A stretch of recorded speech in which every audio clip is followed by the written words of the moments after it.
English లో ఏమంటారు? ఈ స్ప్రెడింగ్ మడత పెట్టడానికి ఇంగ్లీష్ లో ఏమంటారు? folding. Mummy folding. Cups. పొగమంచుని ఇంగ్లీష్ లో ఏమంటారు? రెక్కలను ఇంగ్లీష్ లో ఏమంటారు? Wings. రాజుని ఇంగ్లీష్ లో ఏమంటారు? King. రాణిని ఇంగ్లీష్ లో? Queen. ఉరుములను ఇంగ్లీష్ లో ఏమంటారు? వైద్యుని ఇంగ్లీష్ లో ఏమంటారు? సైనికుని ఇంగ్లీష్ లో ఏమంటారు? న్యాయవాదిని ఇంగ్లీష్ లో? గురువుని ఇంగ్లీష్ లో?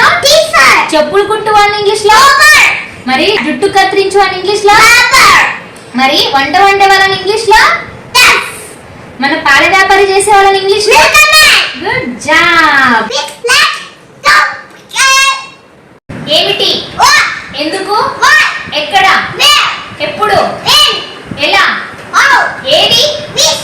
Good job. అని రావణాసుని చంపింది ఎవరు? ఎవరు?